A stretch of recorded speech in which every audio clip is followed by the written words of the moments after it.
Chapter 2 arithmetic expression.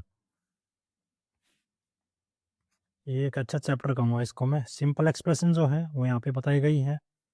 Expression आपकी दो तरह की हो जाएंगी, एक हो जाएगी अलजेब्रिक जो आप आगे पढ़ेंगे, और एक आपकी अर्थमेटिक है, ठीक है, वो आपकी अभी पढ़ेंगे। अर्थमेटिक एक्सप्रेशन अभी पढ़ेंगे। तो एक्सप्रेशन क्या होती है? अर्थमेटिक मतलब नंबर्स के ऊपर, मतलब जो भी आप एडिशन सब्ट्रैक्शन कुछ भी आप करते हैं, मल्टीप्लिकेशन, वो सब आपकी अर्थमेटिक एक्सप्रेशन कहलाएंगी आपकी ये। तो यहाँ पे बताया है उसने कि 13+2 है, 20-4 है, ये सब आपकी अर्थमेटिक एक्सप्रेशन हो जाएंगी आपकी। एग्जाम्पल के थ्रू भी उसने बताया कि मलिका spends 25 rupees every day for lunch at school, or write the expression for the total amount she spent on lunch in a week, Monday to Friday. Monday to Friday 5 days हो गए, ठीक है। तो 5 days में कितना वो खर्चा करेगी? तो 5 इंटू 25, 1 to 5 रुपीज़ का जो है आप वो खर्चा करेगी। तो ये एक एक्सप्रेशन हो गई आपकी ना, 5 इंटू 25। ऐसे ही कंपेयरिंग अर्थमेटिक एक्सप्रेशन कंपेयर भी कर सकते हैं, जैसे 10+2 हो गई और एक 7+1 हो गई, तो ये 12 आंसर देगी, ये 8 आंसर देगी। तो ये वाली जो बड़ी है ना, तो इस साइड आपका साइन आ जाएगा इक्वल टू होगा लेस देन का, ग्रेटर देन का, equal to, less than, greater होगा, ग्रेटर देन का आपका इससे साइन हो गए आपके। तो ये आपके जो है आप कंपेयर कर सकते हैं ऐसे एक्सप्रेशन को। क्वेश्चन आएंगे आगे, वो करेंगे अभी। Okay, we are now here. यहाँ पे क्या है? Fill in the blanks to make the expression equal on both side, ठीक है। आपको कुछ ऐसा नंबर लिखना है यहाँ पे कि दोनों साइडें बराबर हो जाए। तो 13+4 इज बेसिकली 17। तो उधर क्या है, 6 में 11 ऐड करना पड़ेगा आपको। ऐसे यहाँ पे 6 इंटू 5 इज 30। तो 22 में क्या ऐड करना पड़ेगा? 8 को ऐड करना पड़ेगा। बेसिकली काम ये है कि इक्वल टू के दोनों साइड जो है वो सेम आंसर आना चाहिए। यहाँ पे जो है 32 आएगा तो 8 इंटू 4 हो जाएगा, और यहाँ पे इसमें से क्या माइनस करें कि 25 आ जाए, तो 9 माइनस कर देंगे, ये हो जाएगा। Arrange the following expression ascending order of their values, ठीक है। आपको पहले इनके सबके आंसर निकालने हैं, ठीक है। तो इसका कितना आंसर आएगा, इसका कितना आएगा, इसका कितना आएगा, लाइक 40 आ गया, 47 आ गया, 55 आ गया। फिर इसको असेंडिंग ऑर्डर में लिखना है, असेंडिंग ऑर्डर में, ठीक है। तो इन सब का निकाल के मान लो, चलो देख लेते हैं। यहाँ पे इसका आएगा 48, इसका आएगा, वो आएगा 60। तो असेंडिंग ऑर्डर इज बेसिकली छोटा सबसे नंबर लेना पड़ता है, ए से एस, छोटे से बड़े की तरफ चलेंगे। तो सबसे छोटा यहाँ पे 40 है, ठीक है। तो हम कह देंगे ई जो है वो सबसे पहले आएगा, उसके बाद क्या आएगा, 47 आ जाएगा, ये आपका बी है। ऐसे ही यहाँ पे 48 आ जाएगा, ए है।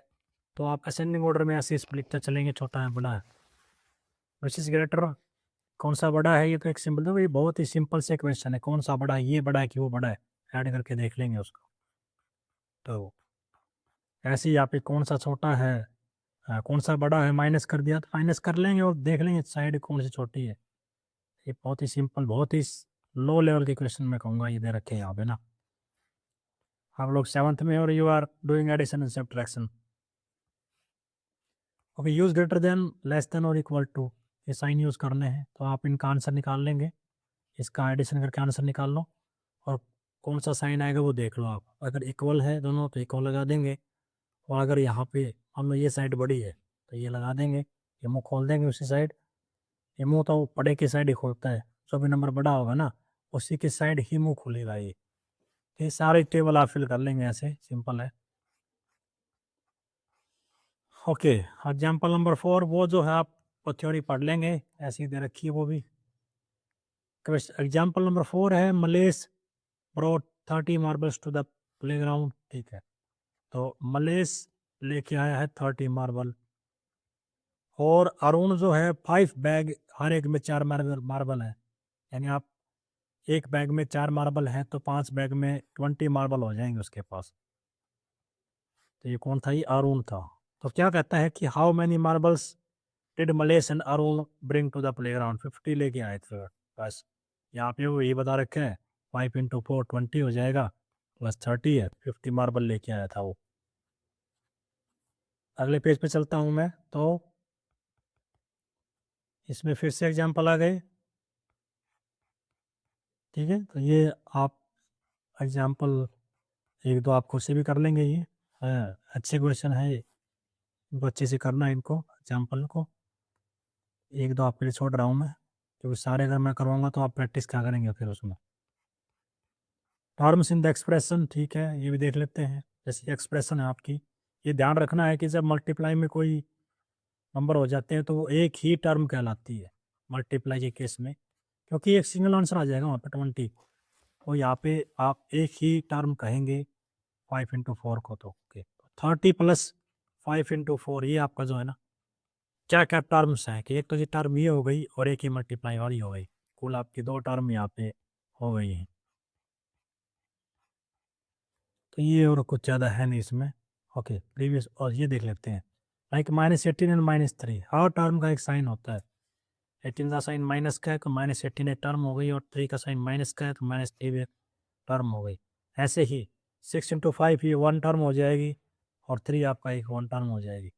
प्लस को लिखना कोई ज़रूरी नहीं होता है साइन को, लेकिन माइनस का साइन है तो लिखना ज़रूरी होता है। लाइक ये 2 है, प्लस का है, कोई दिक्कत नहीं। 10 माइनस का है, इसको लिखना है जी, माइनस का 10 है ये। और +4 × 5 6, ये भी आपकी प्लस की है तो आप सीधा ही लिख देंगे इसको। इसी में भी ऐसे टेबल है जो आप फिल करेंगे खुद से।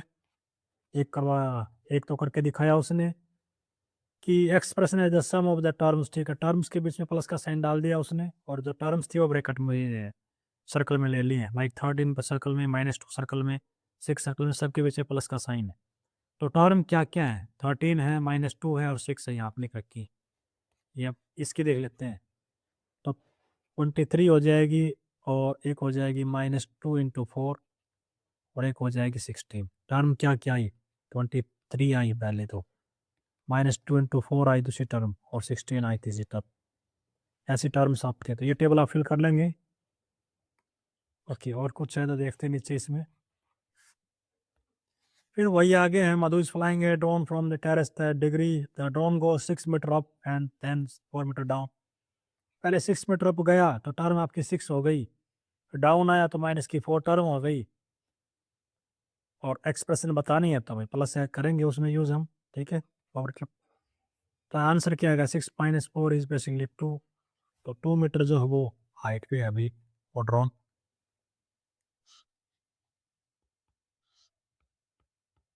ऐसे ही अगर बात करें यहाँ पे, तो वो टर्म्स के रीअरेंजमेंट की बात कर रहे हैं यहाँ पे, कि टर्म्स को आगे पीछे आप लिख सकते हैं, है ना। टर्म 1 + टर्म 2 है तो टर्म 2 + टर्म 1 कह सकते हैं। इसका मतलब ये है कि जी 3 + 5 है तो उल्टा करके भी लिख सकते हैं, बात इतनी सी है। और ये दे दिया मान लो 6 -7, तो इसको मैं -7 + 6 कह सकता हूँ। क्यों, क्योंकि टर्म क्या थी, 6 थी, एक -7 थी, तो 6 को पीछे भेज देंगे, प्लस का 6 है यहाँ पे, तो ना 7 तो माइनस का है। तो टर्म्स को आप आगे पीछे कर सकते हैं, इसको बोलते हैं कोमोटेटिव प्रॉपर्टी। कोमोटेटिव प्रॉपर्टी बोला जाता है इसको, जब आप टर्म्स को आगे पीछे लिखेंगे और उससे कोई फर्क पड़ेगा नहीं इसको। ओके, चलते हैं आगे। और टर्म चाहे दो हो चाहे तीन हो, वो आगे पीछे आप लिख सकते हैं उसको, उससे कोई फर्क नहीं पड़ेगा, बस अपने साइन चेंज नहीं करना है उसका। तो इसमें सब वही चीज़ें बताई हैं, कुछ अलग है नहीं इसमें। Swapping order of things in everyday life, इसको आप स्टडी कर लेंगे, ज़्यादा है नहीं। हम तो जो काम काम की चीज़ें उन्हीं पे फोकस करेंगे ज़्यादा।